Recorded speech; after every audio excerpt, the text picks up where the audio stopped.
Hi guys, എല്ലാവർക്കും സുഖമല്ലേ? Guys, ഇപ്പോൾ മിക്ക ഫാൻസും ചർച്ച ചെയ്തുകൊണ്ടിരിക്കുന്ന ഒരു ടോപ്പിക്കാണ് ആരാണ് ഡേവി ജോൺസ് എന്നുള്ളത്. ഡേവി ജോൺസ് ഒരു വ്യക്തിയാണോ അതുമല്ലെങ്കിൽ ഒരു ക്രീച്ചറാണോ എന്ന് തുടങ്ങി നിരവധി ചോദ്യങ്ങളാണ് ഈ ഒരു കഥാപാത്രത്തെ പറ്റി. ഡേവി ലിനിയേജിൽ ഇപ്പോൾ ആകെ അവശേഷിക്കുന്നത് ബ്ലാക്ക് ബീഡ് മാത്രമാണ്. റോക്സിന്റെ പതനത്തോടെ എൻറ്റയർ ഡേവി ലിനിയേജിനെയും നശിപ്പിക്കുക എന്നതായിരുന്നു ഇമൂന്റെ പ്ലാൻ. അതിന് ഇന്ന കാരണങ്ങൾ കൂടി ഇമൂനുണ്ടായിരുന്നു. ഇമൂനെ സംബന്ധിച്ച് തനിക്ക് വിലങ്ങുതടിയായി നിൽക്കുന്ന എന്തിനേയും ഇല്ലാതാക്കുക എന്നതാണ് ഇമൂന്റെ ലക്ഷ്യം. എന്നാൽ അതിൽ നിന്നും രക്ഷപ്പെട്ടത് ബ്ലാക്ക് ബീഡ് മാത്രമാണ്. ആ ഒരു കാരണം കൊണ്ട് തന്നെ ഇമൂന് ഒരു വലിയ ത്രെറ്റായി ഇപ്പോൾ മാറിക്കൊണ്ടിരിക്കുന്ന ഒരു പവർഫുൾ ക്യാരക്ടർ കൂടിയാണ് ബ്ലാക്ക് ബീഡ് എന്നത്. ഒരുപക്ഷെ മോഡേൺ എറയിലെ ഡേവി ജോൺസ് എന്ന് തന്നെ ബ്ലാക്ക് ബീഡിനെ വിളിക്കാം. അതിനും കാരണങ്ങൾ ഏറെയാണ്. അതെന്താണെന്ന് നോക്കുന്നതിന് മുമ്പായി വീഡിയോ അവസാനം വരെ കാണാൻ ശ്രമിക്കുക. ഇഷ്ടമായാൽ ലൈക്ക്, ഷെയർ ആൻഡ് സബ്സ്ക്രൈബ്. ഏവർക്കും കോമിക് വണ്ടേഴ്സിന്റെ മറ്റൊരു വൺ പീസ് എപ്പിസോഡിലേക്ക് സ്വാഗതം.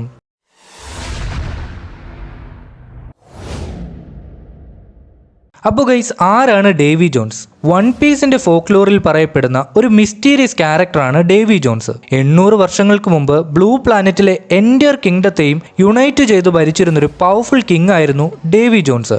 എന്നാൽ ഈ കഥാപാത്രത്തെ സെക്കൻഡ് വേൾഡിലാണ് കാണാതായത്.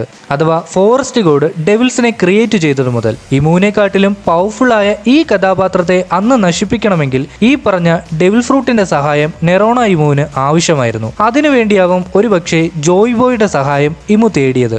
സൺഗോഡിന്റെ ഫസ്റ്റ് യൂസർ ആയിരുന്ന ജോയ് ബോയ് ഏൻഷ്യൻ കിങ്ഡത്തിലുണ്ടായിരുന്ന മദർ ഫ്ലെയിം നൽകുന്നതോടെയാവാം ഇമൂന്റെ പ്ലാൻ ഒരുപക്ഷെ വർക്കായത്. കാരണം യുറാനസ്, പ്ലൂട്ടോൺ പോലുള്ള ഏൻഷ്യൻ ടെക്നോളജി വർക്ക് ആകണമെങ്കിൽ മദർ ഫ്ലെയിമിന്റെ പവേഴ്സ് ഇമൂന് ആവശ്യമായിരുന്നു. എന്നാൽ ഇത്രയും ഏൻഷ്യൻ ടെക്നോളജികൾ കിട്ടിയിട്ടും ഇമൂന് ഡേവി ജോൺസിനെ പരാജയപ്പെടുത്താൻ സാധിച്ചില്ല. പകരം അയാളെ കേഴ്സ് ചെയ്യുകയാണ് ഉണ്ടായത്. അതിലൂടെ ഡേവി ജോൺസിന് പുറം ലോകത്തേക്ക് വരാതാവുകയും ഉൾക്കടലിൽ അയാൾ പെട്ടുപോവുകയുമാണ് ഉണ്ടായത്. എന്നാൽ ആ ഒരു തക്കം കൊണ്ട് ഇമു ആണെങ്കിൽ ജോയ് ബോയെ ചതിക്കുകയും ആ വേൾഡിനെ കോൺകർ ചെയ്യുകയും ഉണ്ടായി. എന്നാൽ വർഷങ്ങൾക്കിപ്പുറം ഡേവി ജോൺസിന്റെ സോള് റീഇൻകാർണേറ്റ് ചെയ്യുകയും അയാളാണ് മോഡേൺ എറയിലെ ഡേവി ജോൺസ് ആയി ബ്ലാക്ക് ബീഡിലൂടെ ജന്മമെടുത്തതെന്നും പറയുന്നു. ഈ ഒരു കാരണം കൊണ്ടാവാം ബ്ലാക്ക് ബീഡിന് 3 പേഴ്സണാലിറ്റി ഉള്ളതെന്നും അതിലൊന്ന് ഡേവി ജോൺസിന്റെ പേഴ്സണാലിറ്റിയും മറ്റു 2 ബ്ലാക്ക് ബീഡിന്റെ തന്നെയാണെന്നും പറയപ്പെടുന്നത്.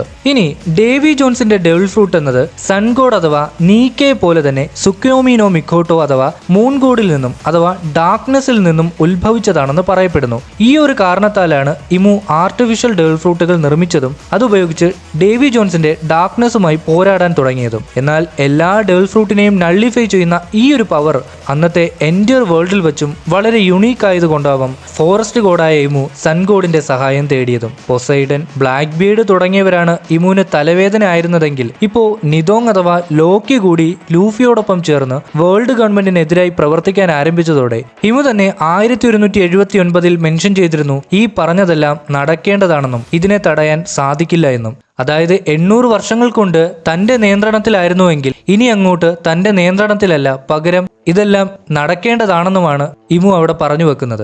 അതായത് ഇനിയും ആളുകൾ റിവീൽ ആവാനുണ്ട് എന്നുള്ളതാണ് അവിടെ ഒരു ഹിന്റായി പറയുന്നത്.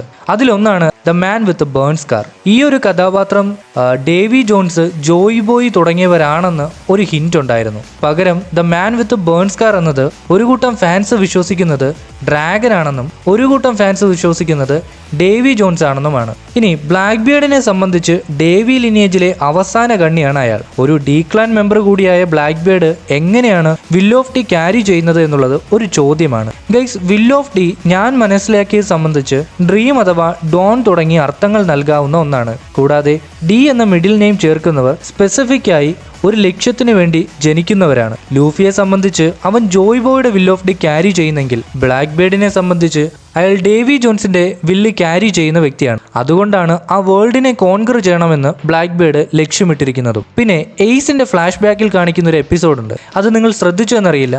അതിൽ സാബോ ലൂഫിയോടും എയ്സിനോടും പറയുന്നുണ്ട് നിങ്ങളുടെ പേരിന്റെ ഇടയിൽ ഡി എന്നത് എന്താണെന്ന്. എന്നാൽ കുട്ടികളായിരുന്ന അവർക്ക് ഇതിനെപ്പറ്റി യാതൊരു പിടിയുമില്ലായിരുന്നു. പകരം തനിക്കും ഡി എന്നത് ഇല്ലല്ലോ എന്ന് സഹതപിക്കുമ്പോൾ ലൂഫി പറയുന്നുണ്ട് നീയും വേണമെങ്കിൽ ആ പേര് ചൂസ് ചെയ്തോളാൻ. അതിലൂടെ തന്നെ ഓടെ നമ്മളോട് പറയുന്നുണ്ട് ഡി എന്നത് ഒരു ഫാമിലി നെയിമോ അല്ലെങ്കിൽ മറ്റാർക്കെങ്കിലും ചാർത്തി കൊടുക്കുന്ന ഒരു പേരോ അല്ല എന്നും, പകരം ഏതെങ്കിലും ഒന്നിനോട് തീവ്രമായ ആഗ്രഹങ്ങൾ പേറുന്നവർക്കുള്ളതാണെന്നും അവർക്ക് വേണമെങ്കിൽ ഡി ക്ലാനിൽ ജോയിൻ ചെയ്യാം, വേണ്ടെങ്കിൽ ഡി ക്ലാനിൽ ജോയിൻ ചെയ്യാതിരിക്കാം. ഇങ്ങനെയാണ് എന്ന് എനിക്ക് തോന്നുന്നു. ഇനി വിൽ ഓഫ് ടീയിൽ തന്നെ ഹാഫ് മൂൺ തിയറിയിൽ ബന്ധപ്പെട്ടവരാണ് ഡേവി ജോൺസ്, റോക്സ്, ടീച്ച് തുടങ്ങിയവർ. ഇവരുടെ ലക്ഷ്യം ആ ലോകത്തെ അന്ധകാരം കൊണ്ട് മൂടുക അഥവാ ഒരു ഡാർക്ക് എറ തന്നെ ക്രിയേറ്റ് ചെയ്യുക എന്നുള്ളതാണ്. അതുകൊണ്ട് ഡിയുടെ അഥവാ ഡോണിന്റെ ഒരു എതിർവശമായ ഡിസ്ട്രോയേഴ്സ് ആണ് ബ്ലാക്ക് ബിയർഡ് അടക്കമുള്ളവർ. ഇപ്പോഴത്തെ ഒരു സിറ്റുവേഷൻ വെച്ച് നോക്കിയാൽ കറന്റ്ലി ആ വേൾഡിനെ പോലും തകർക്കാൻ തക്ക ശക്തിശാലിയാണ് ബ്ലാക്ക് ബിയർഡ് എന്നുള്ളത്. ഇനി കറന്റ്ലി എൽബാഫിൽ ഇപ്പോൾ ഇമു ലാൻഡ് ആയിട്ടുണ്ട്.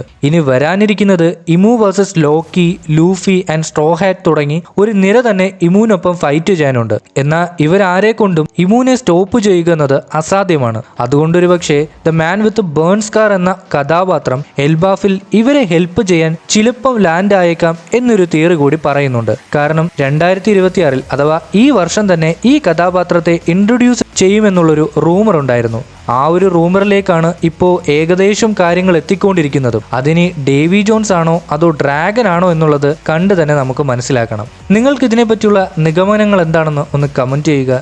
എന്തായാലും വീഡിയോ ഇവിടെ വെച്ച് അവസാനിപ്പിക്കുകയാണ്. എന്തെങ്കിലും വിട്ടുപോയിട്ടുണ്ടെങ്കിലും ഒന്ന് കമൻറ്റ് ചെയ്തേക്കുക. കൂടാതെ വീഡിയോ ഇഷ്ടപ്പെട്ടാൽ ദയവായി ഒന്ന് ലൈക്ക് ചെയ്യുക, ഷെയർ ചെയ്യുക, അതുപോലെ ഒന്ന് സബ്സ്ക്രൈബ് ചെയ്യുക.